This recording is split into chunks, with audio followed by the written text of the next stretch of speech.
Welcome back to Season 3 of Titans of Food Service. I'm your host, Nick Portillo, and as part of my Across America in 50 Weeks tour, I'm visiting every state to sit down with some of the biggest names in food service. This week, I'm going to be heading to the beautiful state of Alaska, and I'm excited to introduce my guest, Derrick Green. So Derrick, he has an incredible story. After serving in the Army for 21 years, he was inspired to help his family through some difficult health challenges by focusing on healthy, nutritious eating. What started for Derrick as a personal mission to care for his wife and mother turned into something much bigger. And we're going to talk about that in the conversation. And what happened was Derrick founded Waffles and Whatnot, which is a company built on the belief that food should both nourish and heal. And in current day, Derrick is on a mission to grow Waffles and Whatnot into the largest Black-owned franchise model in the history of the United States. His journey has been nothing short of inspiring. He's been featured on Food Network's Diners, Drive-Ins, and Dives, to being recognized by Entrepreneur Magazine and USA Today. His restaurant has earned numerous accolades, including being named the best breakfast in Alaska and winning the best food truck in Alaska 2 times. We'll dive into how Derrick's experience in the Army combined with his passion for health and wellness shaped his approach to business, leadership, and community impact. But before I get into my conversation with Derrick, I'd like to take a look at the unique food service scene in Alaska. So Alaska is known for its rugged beauty. It offers an extraordinary culinary experience shaped by its proximity to pristine waters and abundant wildlife. From king crab to wild salmon, seafood is a cornerstone of Alaskan cuisine. Alaskans also have a deep appreciation for locally sourced ingredients, foraging for wild berries and herbs, and embracing the state's indigenous food traditions. With a unique blend of local flavors, sustainability, and adventure, the Alaskan food service industry truly stands out. Now, without further ado, let's go ahead and welcome Derrick. All right, Derrick, welcome to the Titans of Food Service podcast, man. I appreciate you taking time to come on and meet with me. Thank you for having me, brother. I appreciate the opportunity. Yeah. So you're in Alaska. I've got a list on my phone of all the different states that I've been to in the country, and I think I've definitely been to more than half of them, but Alaska is one that I've never been to. Where do you live in Alaska? I'm in Anchorage, Alaska. And man, you have to make that trip. For me, Alaska is literally the most beautiful state I've ever been to, the most beautiful place I've ever been to. Did you grow up in Alaska? No, no. I grew up in Fort Pierce, Florida. I came here in 2005 in the Army and just fell in love with it and haven't left. Is there an Army base there in Alaska? Many, yes. I did not know that. Okay, so I live in Orange County, California, so near us. I mean, we've got many different military bases, Camp Pendleton, and I think there's an Air Force base out too in the desert as well. So there's quite a few here in Southern California, but I didn't realize Alaska had so many. Yeah. We actually have all branches of service up here in Alaska. Um, Big military presence is so close proximity wise to Russia. And so a lot of defensive elements up here. Got it. Could someone cross from Alaska into Russia? With a boat, yes. So Okay. there are years ago there was this thing with Sarah Palin saying that she could see Russia from her home. Yeah. Yeah, she lives in, or at the time was living in Wasilla, so she can't see Russia from her home. But there is an island that you can go to where you can see Russia across the strait. Wow. It's so crazy, like how the whole map works. That we are. Yeah, I mean, we're massive. Earth is massive, but really we're closer to everyone than you think. I think sometimes. Absolutely, absolutely, man. Which is why I'm tired of everything that's dividing us. It's like we're closer to each other than you realize. And Agreed. man, anyway, not to get into political stuff, but Yeah, I got off. I love LinkedIn, right? It's LinkedIn for me. It's got a lot of my professional contacts, but when it comes like Instagram and TikTok and those, like I have an account set up on there, but I don't ever use those. I feel like it's better for my mental health. What you read and yes, see online and then sometimes I'll watch something and then you go outside and you're like, wait, I think my little handheld phone is telling me maybe a different story than what I see outside. yeah, Which is kind of yeah. funny. So tell me, so you moved to Alaska from Florida to join the Army, and why did you want to get into the Army?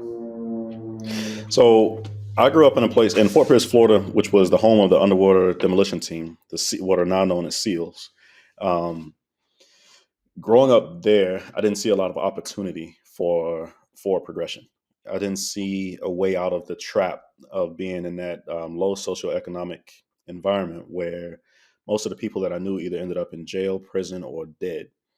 Wow. Either that or just they literally sit on a front porch miserable. Like that, there was nothing that I saw growing up as a kid that made me want to stay in Fort Pierce. And I went when Veterans Day one year, Veterans Day or Memorial Day. I'm not sure which one, but I was somewhere around 12 or 13 years old, and they were putting flags on the graves of all of the veterans. And I watched them painstakingly search this cemetery for veterans. And I thought, man, these people are dead and gone, but somebody still cares enough to honor them, to put a flag on their grave, to go out there and honor them. And I was like, I want to be a part of that. And so I joined JROTC in high school. And then I was absolutely hooked after that. JROTC was so much fun. I learned how to shoot, and I was a great shot. And so that propelled me forward through that organization. And I joined the Army, and career took off, brother.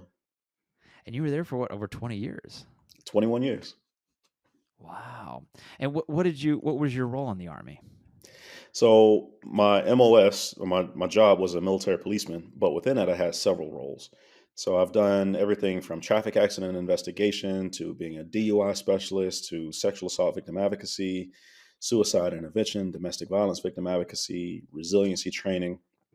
And at the end of my career, I was a community liaison. I was hired by, at the time, it was Governor Walker to be his military aide de camp, his personal assistant. Um, so my career just went from I literally went from this kid with no hope or anything like this to being hired by the governor, a job which I declined after accepting so that I could make waffles on the sidewalk. I was gonna ask you, it's like, in your 21 years there, did food ever come into the picture?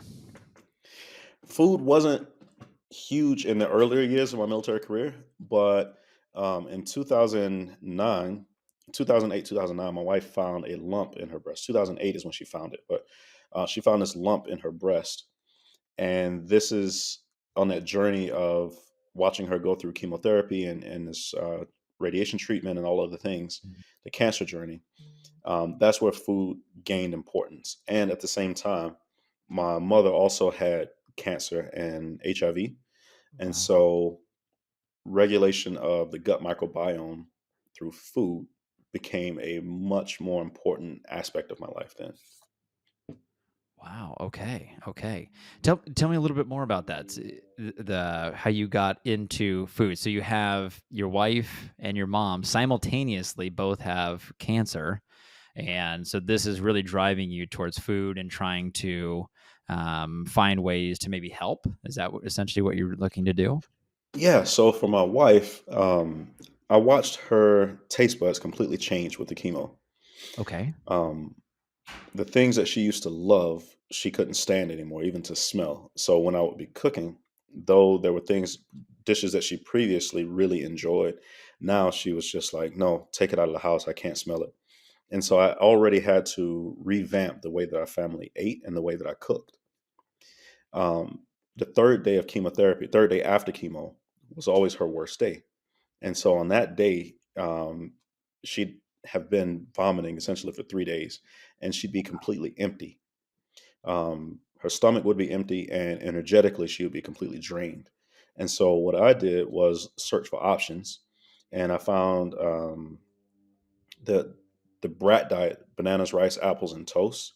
Yeah. That she was okay on that. So I created a pancake that if she were able to just eat 2 or 3 bites and hold that pancake down, it would give her some energy, and she wouldn't feel completely stumped by life. And eventually, I turned that pancake into a waffle, and that's when I wanted to try this business thing out and started out on the sidewalk selling people those waffles. But first, I was just giving those waffles away. Additionally, my mom had cancer and HIV. And when my mom came up to Alaska, she literally had this little tackle box of pills that she had to take on a daily basis. And so, as as I looked in this tackle box of pills, I saw that there were things that I could replace with food items. Hmm. One of the things that stood out to me was this coconut oil supplement that she had to take, which was this huge horse pill, or the turmeric capsules, which was also a big pill. And I'm like my mom, I hate taking pills. And so once I figured out what I could replace with food ingredients, I put those things in a bowl and saw if there was a way that I could make something out of it. And eventually I came up with a chicken batter. And my mom needed a certain amount of protein per day. And so what I've found is that when I hand cut chicken strips, I could give her the amount of protein that she needed. And I formulated that chicken batter such that when 3 strips of that chicken batter is coated, or in that mix, it's called the badass yardbird, the baby. When 3 strips of chicken are coated with that seasoning, and my mom eats the apple cinnamon waffle, and there's this little sauce that I put on the side called the house sauce, she could stop taking 6 of the pills that she had to take on a daily basis. So then it becomes Wow. a question of how many more things could I do this with? My grandmother had 4 stents in her heart, and she'd suffered a minor stroke. She was a diabetic, and she had high blood pressure. And so, looking at her restrictions, looking at the foods that she needed to ingest, and understanding, you know what, I can craft a omelet, a breakfast meal that has the daily dose of 7 of the top 10 food items that helps to clear plaque out of the arteries, and just make it delicious. And then it's just a meal. Somebody's just eating breakfast. They don't realize that they're taking their medicine, and food is medicine. That's incredible. How did you figure out how did you figure all this out? Honestly, man, I just got tired of watching the women that I love suffer. Yeah. And it continues now because I realize that we're losing the battle with I refer to it as the industrial food complex. Mhm.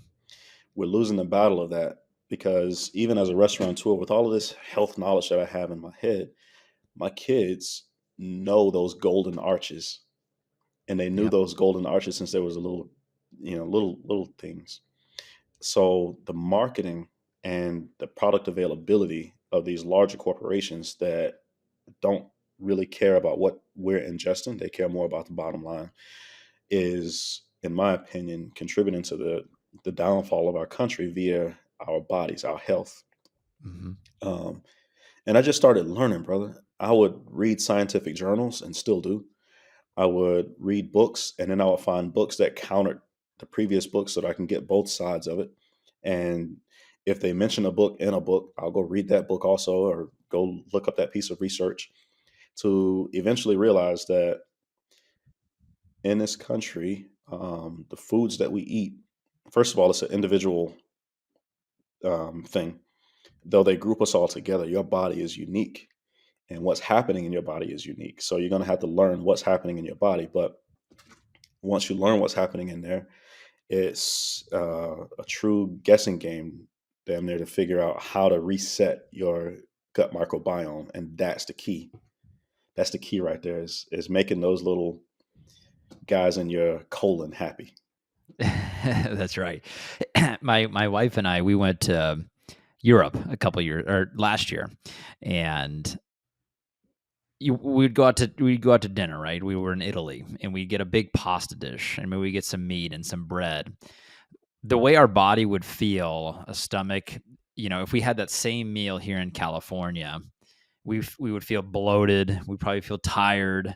But in Europe, where their food system is different, their standards around food are different. What they're adding into their products is vastly different from what we do here. We didn't feel as bad. We'd leave the restaurant and be like, "Hey, I'm satisfied. I'm full, but I'm not to the level of like where I feel like I've turned into my stomach's not a beach ball because I'm so bloated and full." And I think one interesting thing that I found about being in a capitalistic society is, and you kind of hinted at this, is companies have to generate a profit, and especially on the food side. If I'm making product X, if I could maybe put in this chemical or this extra additive to increase the shelf life, or I can drive more profit off of it, I'm going to do that because it's good for the business.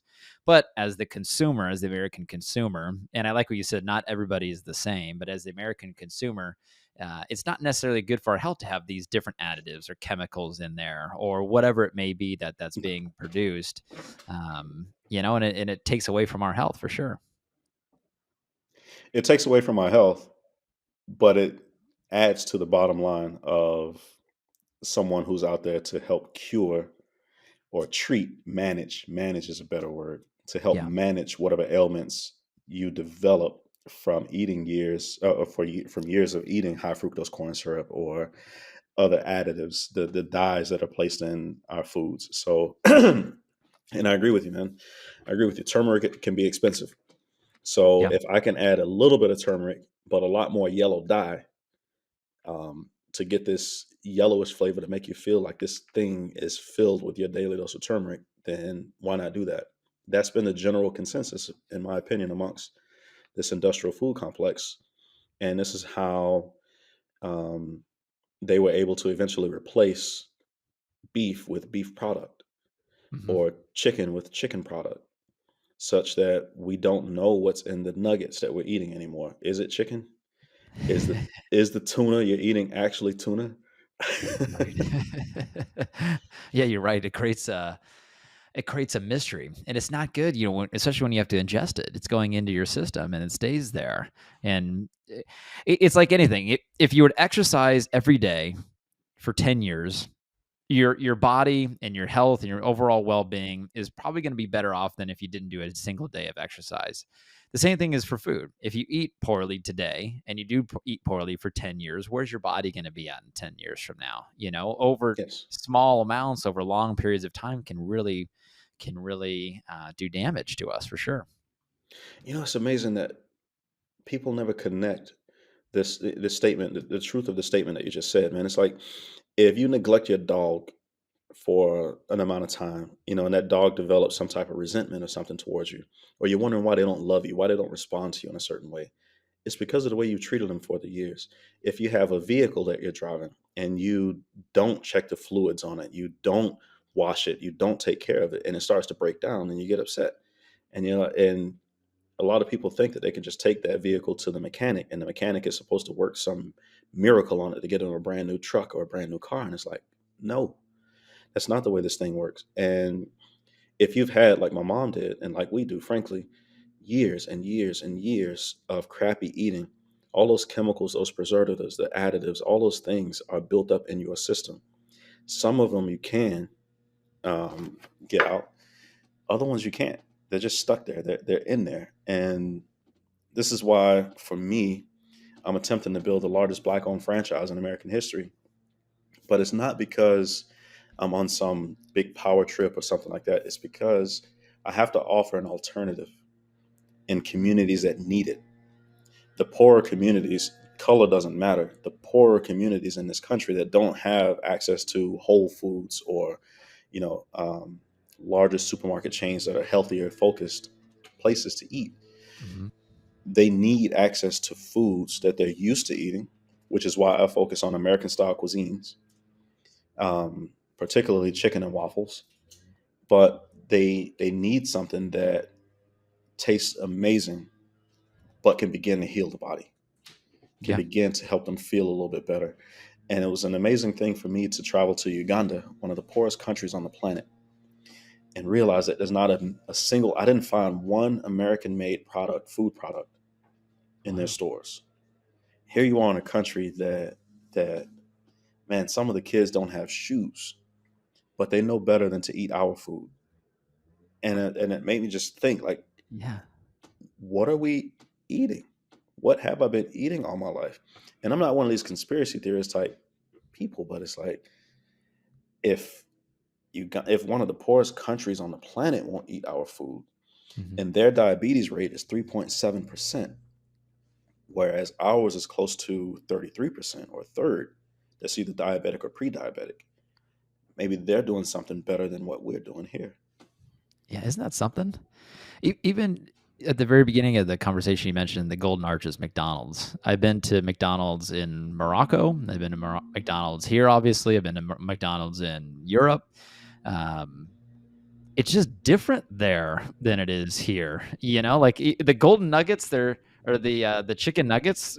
They're just They're better. They Yeah. almost, I don't know what it is, but it's the same company, but they're not making the same stuff, or at least the ingredients are not the same. I would imagine those countries, probably similar to Uganda, have probably there's definitely a stigma around American foods from other countries as well. But then also their government saying, "Hey, we're not going to eat this stuff. We're not going to give it to people. It's not healthy or safe." Right. Right. There's so many things about food, and for me, what I've learned is that talking about it, or even like going into the depths that I'm going right now, and this is surface level, but being able to go in at levels like this, it's a turnoff for a lot of people. Hmm. And they've been conditioned through marketing to think that I'm a tree hugger, or I'm some conspiracy theorist, or I should be in California. I get all types of statements, things like this, libtard and all of this stuff. And it's like, yeah, now check your hemoglobin A1C Right. and your blood pressure and get back with me, right? Yeah. I would rather just focus on the quality of the food that we're pushing out, the taste of the food. I let the reviews stand on their own. And man, I've been doing this now for 8 years, and we're still one of the highest rated restaurants in the country on most restaurant review platforms. And I'm thankful and grateful for that. You know, it's like if I can keep pushing that, just the quality of the food, keep pushing, having shows like Diners, Drive-Ins, and Dives come up and film us and push us out nationally, then people are focused on the quality of the food versus what's in the food. And that's beautiful because I'm reverse engineering what companies like McDonald's have done, where initially you had a burger and you had a milkshake that was actually ice cream. And today you don't know what it is that you're getting in that McFlurry. Yeah, that's right. That's right.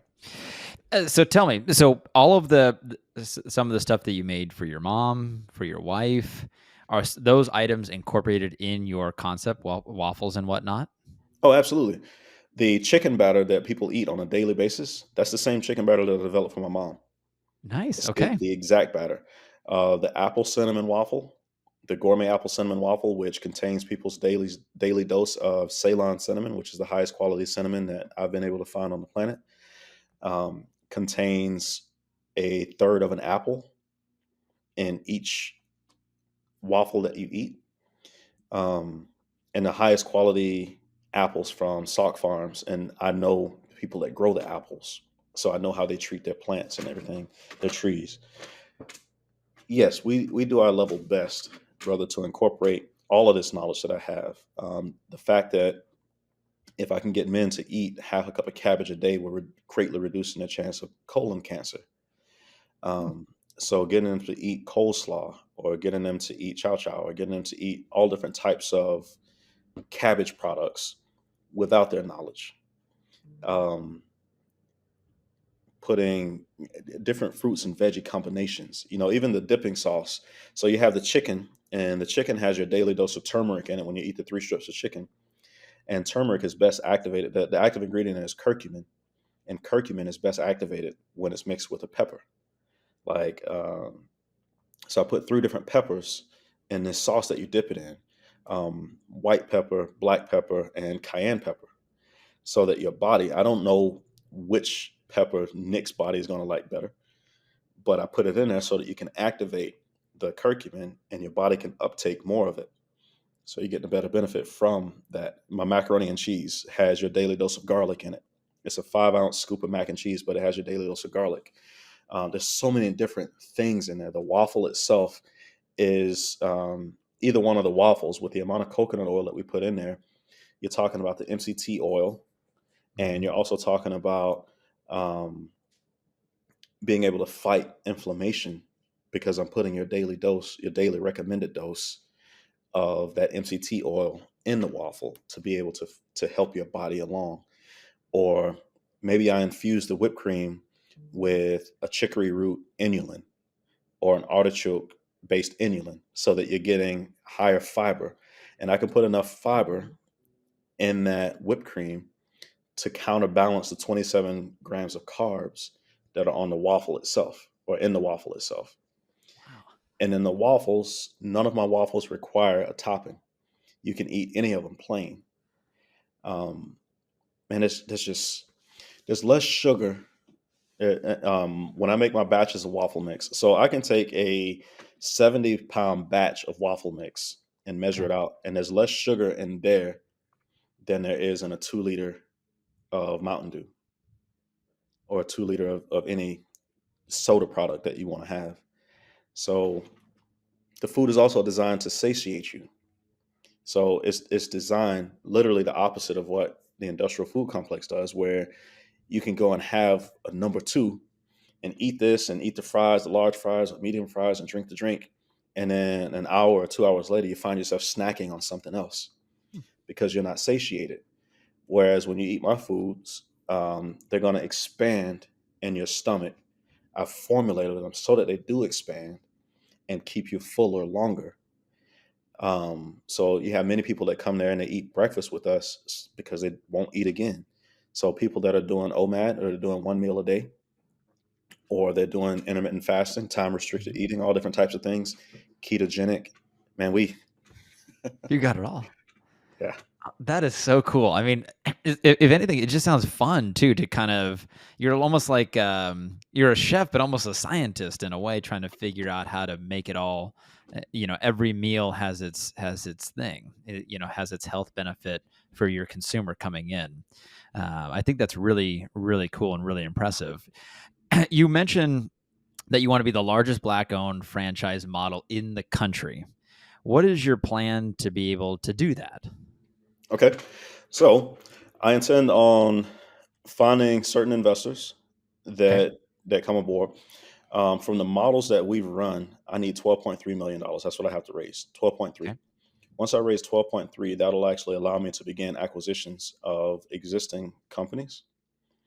There will be some that will build to suit, but that most of them will be acquisitions. There's so many people across this country that have restaurants that don't know how to manage them. They're not making a profit yet, or their margins are so slim. The national Mhm. average is somewhere around 5%, whereas my margins have always been at a minimum about 18%. And so I have a very efficient restaurant system. And with that, being able to go in, talk to mom and pops locations, pick out their 5 to 7 best things that they have on the menu, as long as it surpasses what we're doing. Like it has to be high quality food that they're pushing out. Mhm. But then revamping their system and retraining them on a better way. And wherever they're weak at, we want to be able to add strength to that location where they're weak at. So if they don't know how to manage their numbers, if financial literacy isn't their strength, then we have a team to help with that. If marketing isn't their strength, we have a team to help with that. If they don't know how to cook, they're just putting out standard, tasteless, like bland food. It's like, you know what, we can help you with that part. But it's an acquisition model that allows people to live in their strength, Mhm. and then we come in and shore up the rest of it. Would they take on the Waffles and Whatnot name, or would they Yes. stay? Oh, so they would. Okay, so they would become a Waffles and Whatnot. All of the stuff that you're making right now, are you making it scratch in your locations, or how would that work for them? So these are all original recipes Okay. that we manufacture all of the products. They would Okay, purchase, you manufacture. That's yes. great to have. So I have a manufacturing operation. They would purchase the products through us. And let's say you had a restaurant. It was Yeah. called Portillo's, Yeah. Portillo's Bistro. If we came in there, it would become Portillo's Juan or Juan Portillo, Waffles and Whatnot Portillo. We'd still Okay. include your name in it so that public recognizes that it's you. And branding wise, there's certain elements of our branding that will go into your location, but I'm really big on emphasizing the operator of that location. So there's a picture that goes up on a wall in every single location, and that picture would be Nick Portillo, and around you would be all of the people that helped you get to where you are in life, the people that you want to give credit I love to it. memorialize on that wall. There'll be a design. It looks like a food truck. So it's kind of like there's an indoor park with a food truck, and this is where you're ordering your food through. So there are some elements that we would change and alter of the operate. The operation would completely change. So you're going to operate the way Waffles and Whatnot operates, and that's so that we can plug and play people. If you're short on labor, I may be able to loan you one or two people from another location and they need to be able to fit into that system seamlessly. So this was a part of the process of developing a franchise model, just the consistency of operation, the consistency of training, the consistency of the food that leaves the kitchen. It's like the larger corporations have left a great blueprint for how to run a great business. You can't knock McDonald's business model Yeah. or Chick-fil-A or any of these organizations. Like, they wouldn't be the size and scale that they are had they not had a great system in place. So there's no need to reinvent the wheel on that. It's just tweaking certain things to my liking. Okay. Okay. Would you start in the Alaska area, or how would you, kind of what would be the first starting steps of in terms of like geography? The right person. Okay. So it doesn't matter. They could be in Florida. They could be in Yes. New York. They could be, you're just looking for the right operator. The right operator. The right operator, the right mentality. Again, you'll hear me say that I'm building the largest black owned franchise in American history, but it has nothing to do with color. It's not about color. It's Yeah. about making it available. I need to get it out there and make it available. So it's more of a marketing statement to say I'm building the largest black owned franchise in American history. It's a vision that people can get behind and dream. Also, go ahead. Sorry. No, I was gonna say, yeah, you got to have your I call it a BHAG, right? Your big, hairy, Yes. audacious goal, and Yep. something that, and your vision, when you say it over and over, it's like manifesting it in a way, and I like that. You're putting it out into the universe. Your brain is taking it in because you're saying it out loud. Your family is, your friends, anybody you meet, and so it kind of, when you're putting it out there, there's something about just your brain kind of like, hey, when I'm saying something, you start moving towards that direction. Repetition is the mother of excellence. That's And right. so you continue putting it out there, you're reprogramming your subconscious mind to understand. You're planting that seed in there. It won't just be the largest black owned franchise in American history, it'll also be the most culinarily diverse food establishment in existence. Yeah, I could definitely see Just that. imagine if I had 100 different stores, 100 operators. That means that's 100 locations with unique foods that they make, in addition to the standardization of the Waffles and Whatnot menu. So now you have the ability to have 100 different locations where you can get that one thing that you love and then try something different. Yeah. So here in Alaska at this store, I have a Dominican chef, I have Filipino chef, and I have a Japanese chef, and an Israeli also. So on any given day, you could have Israeli cuisine, you could have sushi, you could have Dominican food, Puerto Rican food, Hawaiian food. You could have Filipino food, different regions of the Philippines, um, and then you could just eat chicken and waffles. And who So doesn't love that, man? yeah, Well, for those listening, what's the best way to contact you, or to reach out to you, to find you? just go to the website wafflesandwhatnot.com. All They right. can Nice and easy. anybody that wants to have a conversation. My staff knows how to get a hold of me, and I always make myself available. I try to. Community outreach is really big for me. Fantastic. Well, Derrick, thank you so much for taking time to do this. I really appreciate you coming on and sharing your story. And I'm going to be following you, man. I'm hopeful that you're going to make it huge. I appreciate you, brother. Thank you. Yeah, you're welcome.